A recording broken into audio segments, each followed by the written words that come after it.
இன்றைக்கி ஆனியன் பணியாரம் எப்படி பண்ணலான்னு பார்க்கலாம். இது ஸ்பெசிஃபிக்காக டின்னர் அண்ட் பிரேக்ஃபாஸ்ட்டுக்கு தான் பண்ணணும்னு அவசியம் இல்லை.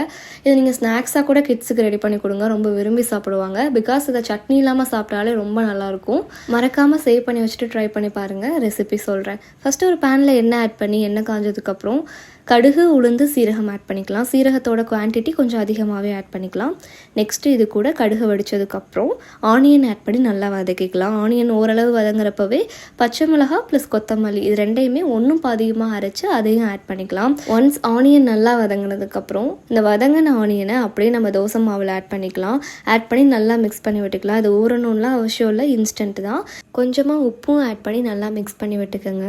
நெக்ஸ்ட்டு பணியாரக்கல்ல எண்ணெய் ஆட் பண்ணி பணியாரம் சுட்டெடுங்க. டேஸ்ட்டு ரொம்ப நல்லாயிருக்கும். இதுக்கு பர்ஃபெக்ட் காம்போனா தக்காளி சட்னி, தேங்காய் சட்னி ரெண்டுமே நல்லாயிருக்கும். சட்னி இல்லாமல் சாப்பிட்டாலும் ரொம்ப நல்லாயிருக்கும். மறக்காமல் சேவ் பண்ணி வச்சுட்டு ட்ரை பண்ணி பாருங்கள். இது மாதிரி நிறைய ரெசிபிஸ் தெரிஞ்சுக்க இந்த பேஜை ஃபாலோ பண்ணிக்கோங்க. தேங்க்யூ.